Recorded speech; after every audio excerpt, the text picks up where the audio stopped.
Bien, un dernier exercice sur les séries. C'est un petit peu long, c'est l'exercice numéro 13 du Polycup. Donc dans cet exercice, on prend une fonction f qui part de 0 plus l'infini et qui est à valeur réelle, donc qui arrive dans R. On suppose qu'elle est continue, décroissante,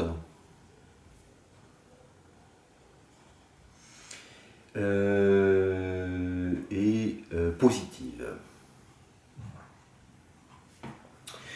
Et puis donc on pose pour K appartenant à N, étoile, on note UK, c'est simplement une notation, c'est F de K. D'accord.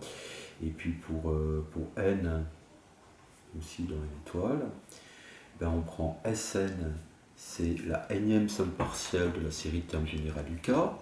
Donc c'est la somme de K égale 1 à N des UK. Et f de n, c'est l'intégrale de 1 à n de f de t dt. Bon, et tout l'objet de l'exercice, enfin, la majeure partie de l'exercice consiste à essayer de comprendre la relation qu'il peut y avoir entre la suite Sn et cette suite Fn. Donc,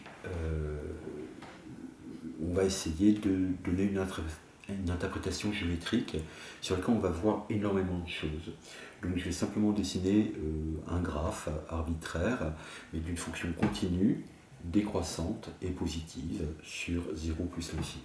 Donc voilà 0 plus l'infini, l'axe des x. Donc, la fonction est positive, donc son graphe se situe dans le demi-plan supérieur, elle est continue, et elle est décroissante. Donc voilà un exemple de graphe qui répond à ces conditions. Et donc la première chose qu'on veut faire, c'est montrer que Sn moins f de 1 est plus petit que f de n, lui-même plus petit que Sn moins 1. Alors, Fn, il y a une interprétation très simple de Fn. Voilà 1, voilà 2, voilà 3, et puis un peu plus loin, là, quelque part, il y a un n. Et donc, l'intégrale Fn, c'est simplement l'air sous la courbe entre les points d'abscisse 1 et les points d'abscisse n. Donc, c'est l'air qui est ici. D'accord ? Donc, si j'interprète géométriquement Fn comme une aire, j'ai intérêt à interpréter géométriquement Sn comme une aire. Donc, Sn, c'est la somme des UK. Donc, chaque UK vaut f de k. Autrement dit, par exemple, pour U1, c'est f de 1, c'est-à-dire c'est la longueur de ce segment. D'accord ? Alors évidemment, une longueur, c'est pas une aire, et on n'a qu'à dire que si je l'interprétais comme une aire, je vais dire que fk, c'est l'aire d'un rectangle qui aurait l'un de ses côtés égal à fk et l'autre côté égal à 1. Donc ici, on s'aperçoit que par exemple pour U1, il y a deux manières à peu près standards d'interpréter UK. On peut ici considérer ce rectangle, il est bien d'aire U1, d'accord, puisque ce rectangle a l'un de ses côtés égal à f de 1 et l'autre côté égal à 1, puisque c'est entre 1 et 2. Voilà une première manière. Puis il y a une deuxième manière d'interpréter ça comme l'aire d'un rectangle. C'est au lieu de prendre un rectangle qui succède l'abscisse 1, on va prendre un rectangle qui précède. Donc on va prendre ce rectangle-ci. Ce rectangle-ci, il est aussi d'aire U1. Alors évidemment, on peut répéter cette idée un peu partout. Donc, par exemple, ici, on aurait un rectangle d'aire U2, mais on retrouve aussi un rectangle d'aire U2 ici.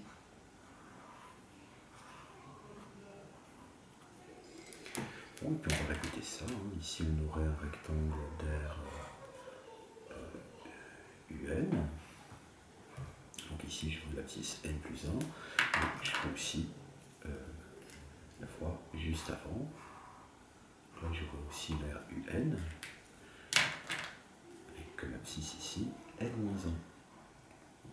Donc du coup, cette inégalité, géométriquement, par lecture graphique, ça devient une évidence, puisque Fn, on a vu que c'était l'intégrale entre 1 et n. Alors, on s'aperçoit assez clairement que on va avoir U1, le rectangle noir là, le rectangle noir, il a une aire plus grande que la portion intégrale qui est entre 1 et 2. Et puis ce dernier rectangle noir qu'on utilise là, il est d'aire UN-1, d'accord. Donc on s'aperçoit que U1 plus U2 plus UN-1, le rectangle noir, c'est-à-dire Sn, est certainement plus grand que Fn. Pour l'autre inégalité, c'est un petit peu pareil. Bon, U1 va jouer un rôle un peu particulier. On s'aperçoit que les rectangles rouges entre U2 et UN, ils sont sous la courbe, donc leur somme est plus petite que l'intégrale. Donc évidemment, leur somme, c'est U1 plus U2 plus UN moins U1, d'où cette inégalité. Donc on va essayer de montrer ça.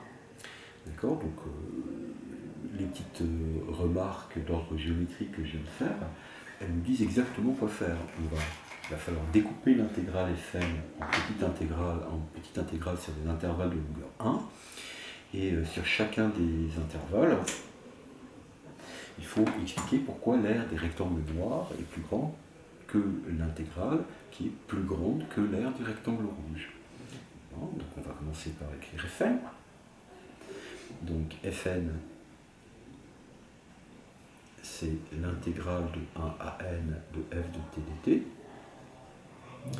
Ça fait donc l'intégrale de 1 à 2 de f de t dt, plus l'intégrale de 2 à 3 de f de t dt, plus etc. Et je m'arrête quand j'atteins n ici, donc de n-1 à n de f de t dt. Je vais écrire ça sous forme d'une somme. Donc ça fait la somme. Donc je vais décider de nommer les intégrales par la borne inférieure. Donc il y en a une de n-1, donc k court de 1 à n-1, des intégrales de k à k plus 1 de f de t dt. D'accord. Maintenant je vais m'attaquer à l'encadrement de cette intégrale. Donc, l'intégrale en question, c'est l'intégrale de k à k plus 1 de f de t dt. Alors qu'est-ce que je sais? Je sais que si je fais un petit dessin, d'accord, donc là j'ai k, là j'ai k plus 1, puis j'ai ma fonction qui est décroissante. D'accord. Donc j'ai mon rectangle d'aire uk, et j'ai mon rectangle d'aire uk plus 1. Très bien. Donc c'est évidemment la décroissance de f qui va me fournir l'encadrement ici. Je sais que f est décroissante sur l'intervalle k plus 1. Donc, ça me permet de dire que pour n'importe quel t appartenant à k plus 1, on a f de t qui est plus petit que la plus grande valeur, mais comme prise par f, mais comme f est décroissante, sa plus grande valeur, elle la prend en k. Donc, et elle vaut f de k. Et puis c'est plus grand que sa plus petite valeur, et sa plus petite valeur, comme f est décroissante, elle est prise en fin d'intervalle, donc c'est f de k plus 1. Il ne me reste plus qu'à intégrer, d'accord. Et quand j'intègre sur l'intervalle k plus 1, je trouve un encadrement qui a cette forme-là, intégrale de k à k plus 1 de f de k dt, et c'est plus grand que l'intégrale de k à k plus 1 de f de k plus 1 dt. Évidemment, les deux intégrales qui sont les bornes d'encadrement, sont des intégrales de fonctions constantes. L'intervalle d'intégration est de longueur 1, donc ça vaut la constante. Donc ça fait f de k de ce côté-ci, et de l'autre côté, f de k plus 1. Bien. Alors, on va passer à l'encadrement que je voulais obtenir. Je le remets en yeux. Cet encadrement ici. D'accord. Alors, il faut donc que j'utilise cette formule-ci. Fn a été décomposé en une somme de termes que je viens d'encadrer. D'accord. Donc évidemment, Fn, c'est la somme de tous ces termes-là, et c'est la somme de k égale 1 à n-1. Donc c'est plus petit que la somme de k égale 1 à n-1 et f de k, et c'est plus grand que la somme de k égale 1 à n-1 et f de k plus 1. Bon, là maintenant il ne reste plus, de ce côté-là on trouve très clairement Sn-1, et de l'autre côté, en fait, on n'a pas de grosse difficulté, l'indice court de k égale 1 à k égale n-1. Du coup, quand k court de 1 à n-1, k plus 1 court de 2 à n. Donc ça fait somme de k égale 2 à n des fk. Alors ça, c'est pas tout à fait Sn. Ça serait Sn si j'avais rajouté, f1. Donc c'est Sn moins f1. Et donc ça me donne Sn moins f de 1. Donc Sn moins f de 1 est plus petit que Fn, lui-même plus petit que Sn-1, qui est l'encadrement qu'on voulait obtenir. Alors, on va obtenir maintenant un deuxième encadrement. Ce deuxième encadrement, c'est f de n plus 1 plus petit que Sn plus petit que f de n plus f de 1. D'accord? Alors,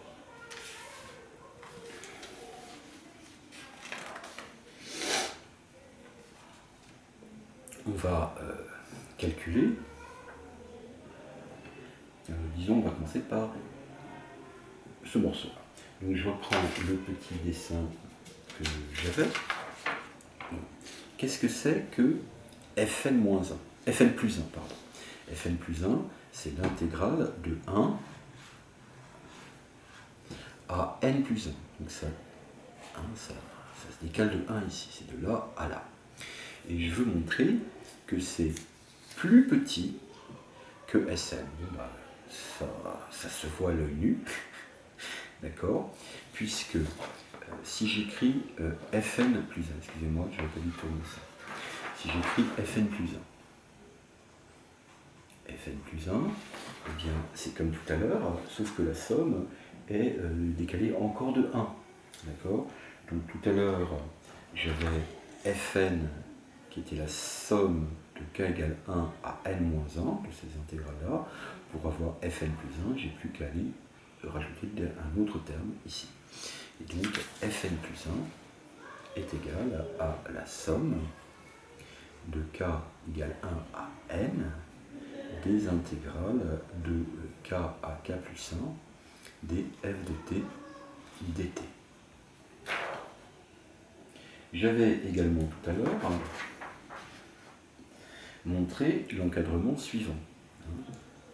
Je ne vais pas le réécrire, mais on a f indice k plus 1 qui est plus petit que l'intégrale de k à k plus 1 de f de t dt, lui-même plus petit que f de k.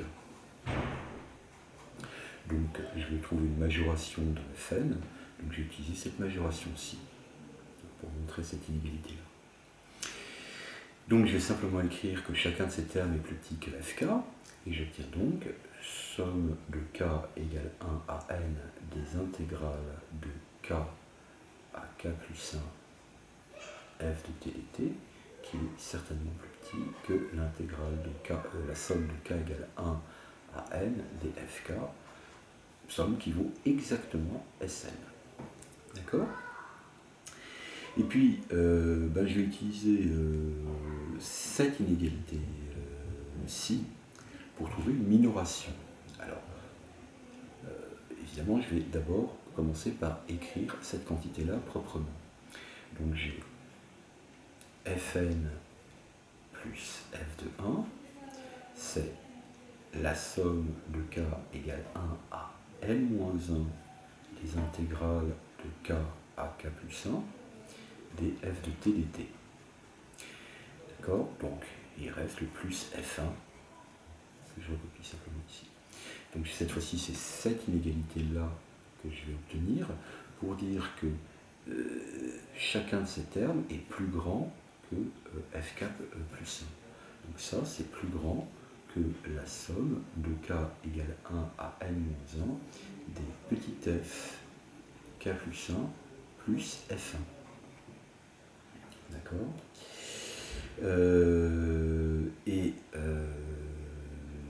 Donc cette somme, c'est comme tout à l'heure, hein, l'indice court de 1 à n-1, et quand l'indice court de 1 à n-1, k court de 1 à n-1, k plus 1 court de 2 à n. Et donc ça, c'est égal à la somme de k égale 2 à n des f de k plus f de 1.